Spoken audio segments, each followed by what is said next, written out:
우리 성도의 인사, 성도의 교제하겠습니다. 옆 사람과 함께 예수 생명으로 삽시다. 예수 생명으로 삽시다. 진짜 예수 생명으로 삽시다. 진짜 예수 생명으로 삽시다. 사랑하는 성도 여러분, 2025년의 겨울이 갔습니다. 12월이 가고 1월이 가고 2월이 지나고 3월이 되었습니다. 겨울이 지나고 만물이 다시 태동하는 그런 생명의 계절이 돌아왔죠. 그런데 겨울에는 만물이 죽은 것처럼 보이죠. 나무도 앙상하고 땅도 얼어있고, 그래서 그렇게 죽음의 계절처럼 보이게 되어집니다. 그러나 땅 속에는 보이지 않는 생명들이 조용히 그 자리를 잡고 있죠. 수많은 씨앗들이 땅 속에 생명을 품고 있고, 그리고 겨울잠을 자고 있는 많은 생명들이 어둠 속에서 그 생명을 품고 봄을 기다리고 있습니다. 그래서 따뜻한 봄이 오면 그 생명이 싹을 틔우고 잎을 내고 꽃을 만개하는 모습을 보게 되어지죠. 신앙도 이와 같습니다. 겉으로 보면 평범해 보이죠. 때로는 작고 초라하고 약해 보이는 것이 성도의 삶이고 우리의 삶인 것 같습니다. 그러나 하나님을 믿는 성도들에게는 세상이 알지 못하는 생명이 있습니다. 세상이 알지 못하는 풍성한 생명을 성도가 가지고 있다는 얘기죠. 스코틀랜드의 복음주의자인 헨리 스쿠걸 목사님이 참된 기독교를 이렇게 정의했습니다. 참된 기독교는 단순한 의무나 형식이 아니라 인간 영혼 안에 있는 하나님의 생명이다. 그러니까 참된 성도, 참된 교회는 영혼 안에 하나님의 생명을 품고 있는 그 자가 성도고, 그런 교회가 하나님의 참 교회이라는 것이죠. 이 말은 무척 중요한 의미를 담고 있죠. 기독교는 단순히 예배에 참석하고 기도하고 그런 형식에 머무는 그런 신앙이 전부가 아니라 우리 안에 하나님의 생명이 있는가, 이것이 중요한 것이죠. 이것이 신앙의 핵심이다. 우리 안에 하나님의 생명이 있느냐, 이것이 신앙의 핵심이다라고 볼 수가 있습니다. 오늘 본문은 성도의 생명에 대해서 이렇게 기술하고 있습니다. 3절 말씀입니다. 이는 너희가 죽었고 너희 생명이 그리스도와 함께 하나님 안에 감추어졌음이니라. 아멘. 오늘 말씀은 성도의 생명이 그리스도와 함께 하나님 안에 감추어졌다라고 말씀하고 있습니다. 그리고 오늘 본문의 말씀을 보면 너희가 죽었고 그리고 너희가 그리스도와 함께 살리심을 받았으면, 이렇게 말씀하고 있죠. 우리가 그렇게 그리스도의 십자가와 예수님의 부활에 참여한 성도는 이제 예수 그리스도의 생명을 가진 사람이다 라고 우리에게 말씀하시는 것이죠. 그리고 그 생명의 근원이신 하나님 안에 우리의 생명이 감추어져 있고 안전하게 보존되어 있다라고 우리에게 말씀하십니다. 그렇다면 왜 성경은 오늘 본문의 말씀은 우리의 생명이 하나님 안에 감추어져 있다라고 말씀하시는 것일까요? 첫 번째로 이 생명은 세상이 알 수 없는 생명이기 때문에 그렇습니다. 생명은 그리스도와 함께여야 합니다. 다시 말해서 그리스도와의 연합이 생명이라는 것이죠. 그리스도와의 연합이 끊어지면 생명이 없다는 것이고, 그리스도와의 연합이 있어질 때에 성도가 생명이 있다라고 말씀합니다. 요한복음 15장에는 포도나무 비유를 통해서 오늘 이 말씀을 잘 드러내고 있습니다. 내 아버지는 농부요, 나는 포도나무요, 너희는 가지다. 가지가 나무에서 떨어지면 그 가지는 죽는다. 가지가 나무에 붙어 있으면 살고 많은 열매를 맺는다. 세상 사람들은 생명을 예수 그리스도에게서 찾지 않지요. 예수님의 제자들이 죽음과 맞받고 얻은 예수님의 그 생명을, 예수 생명을 세상 사람들은 다른 곳에서 찾습니다. 돈에서 찾죠. 그들에게 있어서는 돈이 생명입니다. 성공에서 찾지요. 성공해야 살겠다는 것입니다. 명예와 권력에서 찾습니다. 명예와 권력을 위해서 어떤 짓도 하겠다라고 말을 하죠. 그러나 성경은 말합니다. 성도의 생명은 그리스도 안에 있고 그리스도의 생명은 하나님 안에 있다라고 말씀합니다. 이 사실을 세상 사람들은 절대 모릅니다. 그래서 요한일서 3장 1절 말씀에 세상이 우리를 알지 못함은 그를 알지 못함이라. 세상이 우리를 알지 못하는 이유는 알지 못하기 때문에, 그리고 하나님을 알지 못하기 때문에 그렇게 생각한다는 것이죠. 세상은 하나님을 모르기 때문에 그리스도 안에 있는 생명도 모르고 우리 안에 있는 그리스도의 생명도 이해하지 못합니다. 그래서 성도는 세상 눈에는 평범한 것처럼 보일 수가 있습니다. 그러나 하나님은 아시죠. 우리 안에 하나님의 생명, 그리스도의 생명이 있다는 것을 하나님께서는 알고 계시다는 겁니다. 둘째로 이 생명은 하나님 안에 안전하게 보존되어 있는 생명입니다. 감추어져 있다, 이 말은 보호와 안전을 의미합니다. 우리의 생명은 세상 속에 맡겨진 것이 아니죠. 하나님 안에 보관되어지고 보존되어지는 생명입니다. 그래서 예수님은 이렇게 말씀하셨습니다. 요한복음 10장 28절 말씀입니다.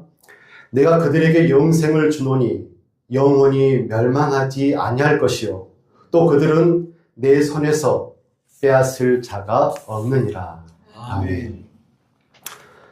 사랑하는 성도 여러분, 우리의 생명은 세상의 형편에 달려있지 않는 그런 생명입니다. 건강에 달려있는 것도 아니고 재산에 달려있는 것도 아니고 우리의 생명은 하나님 손 안에 있는 생명입니다. 아멘. 세 번째로 이 생명은, 그러니까 예수 그리스도를 통하여 성취된, 취하게 된 이 생명은 아직 나타나지 않는 생명이기 때문에 감추어진 생명입니다. 4절에 이렇게 말씀하죠. 그리스도께서 나타나실 그때에 너희도 그와 함께 영광 중에 나타나리라. 아멘. 지금은 우리의 생명이 잘 드러나지 않습니다. 때로는 약해 보이고 고난 가운데 있는 것처럼 보이기도 합니다.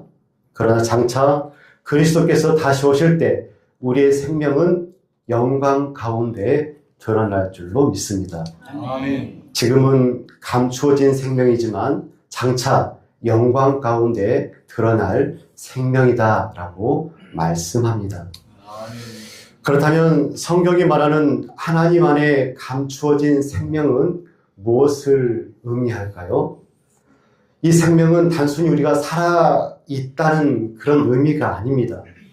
성경이 말하는 생명은 그리스도의 생명이 우리 안에 깃들어 있다, 우리 안에 들어와 있다라는 것을 의미하죠.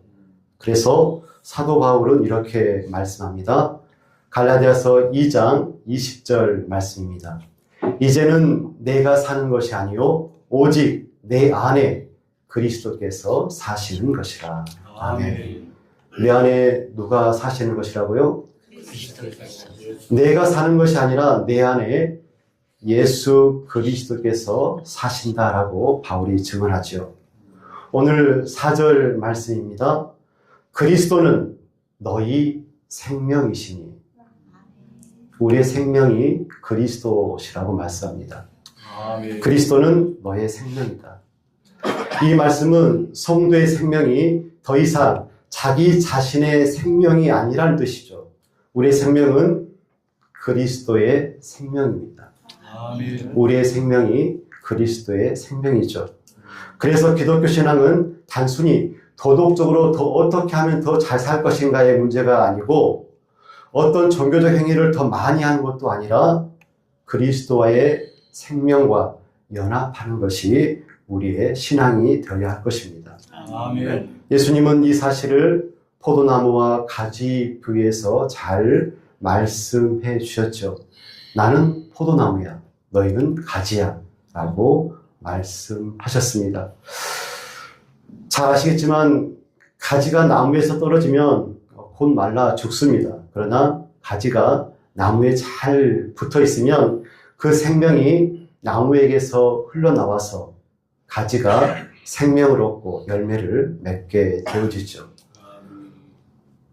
이것은 우리의 삶과도 동일하게 적용되어지는 부분입니다. 성도의 생명은 자기 안에 있는 생명이 아니라 그리스도에게서 오는 생명이죠. 오늘 우리가 그리스도 예수 안에 있을 때 그 생명이 우리 안에 흐르게 되고 그 생명이 우리의 삶을 변화시키고 많은 열매를 맺게 될 줄로 믿습니다. 아멘. 그래서 바울은 말하죠. 너희 생명이 그리스도와 함께 하나님 안에 감추어져 있다. 성도의 생명은 세상 안에 있는 생명이 아니라 그리스도 안에 있는 생명, 그리고 하나님 안에 감춰져 있는 생명입니다. 아멘. 그러므로 성도는 자기 생명으로 사는 사람이 아니라 그리스도의 생명으로 사는 사람들이 성도입니다. 아멘. 여러분, 성도가 누구라고요? 그리스도의 생명으로 사는 자들이 성도입니다. 아멘. 자기 생명으로, 자기 뜻대로 살아가는 사람이 아니라 그리스도 예수의 생명력으로 살아가는 사람이 성도라고 말씀하고 있죠. 아멘. 바울은 더 나아가서 이렇게 말씀합니다. 4절 말씀입니다. 우리 생명이신 그리스도께서 나타나실 그때에 너희도 그와 함께 영광 중에 나타나리라. 아멘. 지금 우리의 생명은 하나님 안에 감춰져 있습니다. 그래서 세상은 이 생명을 알아보지 못하죠. 그래서 우리의 생명을, 우리의 삶과 신앙을 평가절하하기도 합니다. 성도의 삶은 때때로 평범해 보이기도 하고 때때로 연약해 보이기도 하고 바보처럼 보이기도 합니다. 그러나 하나님은 그렇게 보시지 않는다는 것입니다. 하나님은 우리 안에 감춰져 있는 생명, 곧 우리 안에서 그리스도의 생명을 보시는 분이 바로 하나님입니다. 그리고 그리스도께서 다시 오실 때 지금은 보이지 않는 그 생명이 더 이상 감추어지지 않을 것입니다. 그때는 우리는 그리스도와 함께 영광 가운데 드러날 줄로 믿습니다. 그래서 성도는 세상의 기준이 아니라 그리스도 안에 있는 생명을 붙들고 살아가야 하는 것이죠. 그렇다면 우리의 생명이 하나님 안에 감춰져 있고 하나님의 생명이, 그리스도의 생명이 우리 안에 있다고 한다면 우리는 어떻게 살아가야 합니까? 바울은 단순히 열심히 살아가라고 말씀하지 않습니다. 그는 먼저 생명을 이야기합니다. 바울이 그렇게 말할 수밖에 없었던 이유는 생명이 있는 곳에 변화가 있기 때문에 그렇습니다. 씨앗이 생명이 있으면 싹이 나죠. 나무에 생명이 있으면 열매가 맺혀지게 되어집니다. 마찬가지로 우리 안에 하나님의 생명이 있다고 한다면 그 생명이 드러나는 삶을 살 수밖에 없습니다. 그래서 바울은 세 가지의 삶을 우리에게 말씀합니다. 위의 것을 찾으라는 것이죠. 그 첫 번째로 위의 것을 찾는 삶입니다. 1절 말씀에 그러므로 너희가 그리스도와 함께 다시 살리심을 받았으면 위의 것을 찾으라. 아멘. 위의 것을 찾으라라고 말씀합니다. 사랑하는 성도 여러분, 신앙생활의 본질이 어디에 있을까요? 본질은 위에 있습니다. 본질은 위의 것이죠. 전도서의 제자가 뭐라고 말씀합니까? 해 아래에 있는 모든 것들은 다 헛되다라고 말씀하시잖아요. 그래서 너희는 하나님을 경외하고 하나님과 아름다운 관계를 맺고 하나님을 따르는 삶을 살아라 라고 말씀하시지 않습니까? 오늘 1절 말씀에 너희가 그리스도와 함께하는 그런 전제를 달고 있습니다. 그리스도와 함께 어떤 의미입니까? 일회성으로서의 함께가 아니죠. 일주일에 하루를 그리스도와 함께하는 그런 함께가 아닙니다. 예수님과의 친밀한 동행, 시시때때로 예수님의 하나님의 나라의 사역을 함께하는 그런 함께를 의미하는 단어이죠. 예수님은 이 땅에서 하늘의 삶을 사셨던 분이 바로 예수님이십니다. 고개를 들어 하나님을 바라봤던, 그리고 위의 것을 찾았던 분이 바로 예수님이시죠. 너희가 그리스도와 함께 다시 살리심을 받은 성도라고 한다면, 예수 생명이 너희에게 있다고 한다면 위의 것을 찾으라 라고 말씀하시죠. 아멘. 예수님이 지향하신 하늘, 예수 생명이 발화되고 자라고 성장하고 열매 맺는 그 지향점을 찾아야 된다. 찾고 살아라 라고 말씀하시죠. 본문 3절은 우리에게 이렇게 말씀합니다. 너희 생명이 그리스도와 함께 하나님 안에 감추어져 있다. 아멘. 우리들의 생명, 나의 생명은 하나님 안에 감추어진 하나님의 생명이고 예수 그리스도의 생명입니다. 하나님의 생명에 깃든 나의 생명은 땅의 것이 아닌 하늘의 것, 위의 것을 찾는 삶이어야 합니다. 아멘. 그 삶이 성도의 삶인 것이죠. 씨앗을 땅속 깊이 묻어도 생명이 있는 그 씨앗이라고 한다면, 생명이 있는 씨앗이라고 한다면 반드시 그 씨앗은 위로 솟아오르게 되어 있습니다. 어둠 속에서도 싹은 빛을 향해 자라게 되어지죠. 왜 그렇습니까? 그 안에 있는 생명이, 그 생명의 방향이 위를 향하고 있기 때문에 그렇습니다. 마찬가지입니다. 우리의 생명이 그리스도와 함께 하나님 안에 감추어져 있다고 한다면 우리의 삶의 방향도 땅이 아닌 하늘을 향해야 합니다. 아멘. 그래서 바울은 위의 것을 찾으라라고 말씀하고 있는 것이죠. 우리의 생명이 하늘에 있기 때문에, 우리의 시민권이 하늘에 있기 때문에 위의 것을 찾으라라고 말씀하는 것입니다. 아멘. 둘째로 위의 것을 생각하는 삶입니다. 위의 것을 생각하는 삶. 2절 말씀에 위의 것을 생각하고 땅의 것을 생각하지 말라라고 말씀하죠. 아멘. 생각하라라는 이 말은 마음을 거기에 두어라라는 그런 말입니다. 사람의 삶은 결국 우리가 마음을 어디에 두고 살아가느냐에 따라서 결정되지요. 예수님도 이렇게 말씀하지 않습니까?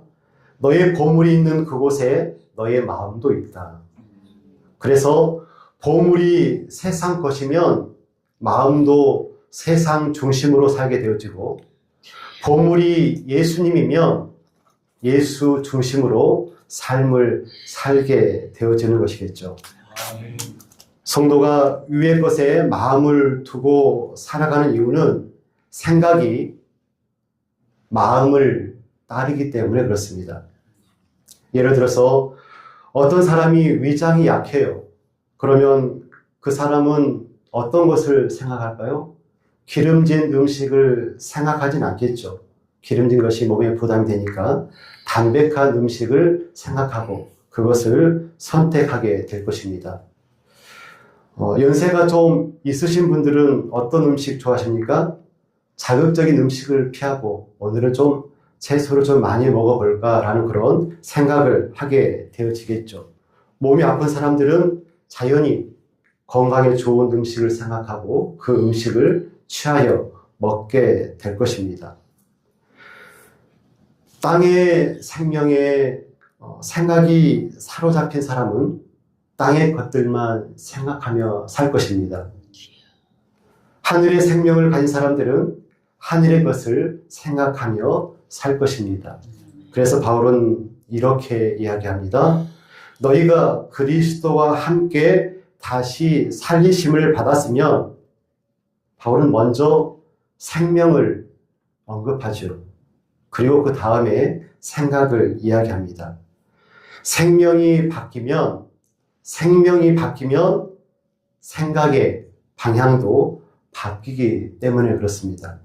또 한 가지 중요한 것은 생명이 생각을 만들기도 하지만 생각이 생명을 자라게 하기도 합니다. 무엇을 자라게 한다고요? 생각이 생명을 자라게 하기도 합니다. 말씀을 묵상하면 영적 생명이 자라나게 되죠. 세상 욕망을 계속 생각하면 육적인 욕망이 계속 자라게 되어집니다. 그래서 바울은 생명이 있는 성도들은 위의 것을 생각해야 된다라고 말씀하죠. 셋째로 죄를 죽이는 삶입니다. 성도는 죄를 죽이는 삶을 살아야 합니다. 5절 말씀에 그러므로 땅에 있는 지체를 죽여라 라고 말씀하죠. 바울은 이 말씀에 강력한 표현을 사용하고 있습니다. 죄를 피하라 라고 말씀하지 않고 죄를 죽이라 라고 말씀합니다. 왜냐하면 죄는 생명을 죽이기 때문에 그렇습니다. 성경에서 말하는 생명은 단순히 숨을 쉬는 생명을 말하는 것이 아니라 하나님과의 관계 속에서 누리는 생명을 의미합니다. 하나님과의 관계 속에서 누리는 생명, 이것이 성경이 말하는 생명입니다. 그런데 죄가 무엇을 깨트린가요? 관계를 깨트립니다. 이사야서 59장 2절에 이렇게 말씀합니다. 너희 죄악이 너희와 너희 하나님 사이를 갈라놓았다. 하나님은 생명의 근원이 되시죠. 생명의 근원이 하나님이십니다. 하나님과의 관계가 끊어지면 생명이 약해지고 결국 죽음에 이를 수밖에 없습니다. 로마서 6장 23절 말씀에 죄의 삭은 사망이다라고 말씀합니다. 죄는 단순한 행동이 아니라 결국 영혼을 죽음으로 끌고 가게 되어지죠. 그래서 죄가 무섭습니다. 죄라는 것은 생명의 열매를 맺지 못하게 합니다. 그렇기 때문에 죄를 죽여야 합니다. 하나님의 생명이 있는 사람에게는 사랑과 거룩과 겸손과 의의 열매를 맺을 수밖에 없습니다. 그러나 죄를 붙잡고 살면 하나님의 생명이 자라지 못하게 되어집니다. 여러분, 밭에 잡초가 있으면 곡식이 자라지 못하고 정원에 잡초가 많으면 꽃식물과 나무 열매들이 자라지 못하게 되어지죠. 잡초가 너무 많기 때문에 영양분을 다 빼앗아 먹어버리죠. 그래서 풀이 나무가 잘 자라지 못하는 것과 같습니다. 그래서 바울은 죄를 조심하라라고 말하지 않고 죄를 죽이라라고 말씀합니다. 음란과 부정과 사욕과 악한 정욕과 탐심, 이것들은 마치 몸의 지체처럼 우리 안에서 활동하는 죄의 욕망을 의미합니다. 예수님은 이 땅에 오신 이유가 죄의 문제를 해결하고 죄를 완전히 끝장내시기 위해서 이 땅에 오셨고 십자가를 지셨고 그리고 다시 부활하셔서 예수님을 믿는 무리들에게 생명을 허락해 주셨습니다. 아멘. 십자가를 통해서 얻게 된 이 예수님의 생명력, 예수 생명은 결코 음란과 부정과 사욕과 악한 정욕과 탐심과 연합할 수 없는 그런 생명력이죠. 우리 안에는 그리스도와의 연합을 통한 예수님의 생명이 우리에게 있습니다. 그 거룩한 하나님의 생명이 있는 곳에는 반드시 영적 전쟁이 있어지고 일어날 수밖에 없습니다. 죽은 사람은 싸우지 않죠. 하지만 살아있는 사람은 반드시 병과 악과 싸울 수밖에 없습니다. 하나님의 생명이 있는 사람은 반드시 죄와 싸우고 죄를 죽여야만 합니다. 그래서 성도는 죄를 그냥 두지 않고 죄를 미워하고 죄를 끊고 죄를 죽이며 살아가는 사람들이 바로 성도입니다. 사랑하는 성도 여러분, 오늘 말씀은 우리에게 이렇게 말씀하시죠. 그리스도는 너희 생명이다. 아멘. 그리스도는 너의 생명이다. 이 생명을 하나님께서는 감추어 두시고 보호하시고 안전케 하시는 분이십니다. 그래서 이 생명을 가진 사람은 세상 기준이 아니라 하나님의 생명을 따라가는 사람들입니다. 그래서 바울은 우리들에게 세 가지의 삶을 말씀했죠. 위의 것을 찾으십시오. 위의 것을 생각하십시오. 죄를 죽이는 삶을 사십시오. 이렇게 말씀합니다. 이것은 억지로 만들어내는 삶이 아니라 우리 안에 그리스도의 생명이 있기 때문에 자연스럽게 나타나지는 삶이라는 것입니다. 우리의 삶이 약하고 초라해 보일 수도 있습니다. 그러나 하나님은 우리 안에 있는 그리스도의 생명, 그리스도를 보십니다. 그리고 그리스도께서 다시 오실 때 지금 감추어진 그 생명은 영광 가운데 드러날 것입니다. 아멘. 위의 것을 찾고 위의 것을 생각하고 죄를 죽이는 삶을 살아가십시오. 아멘. 그것이 우리 안에 있는 생명이 바로 그리스도의 생명을 드러내는 삶을 살게 하실 것입니다. 아멘. 기도하겠습니다. 사랑과 은혜가 풍성하신 아버지 하나님,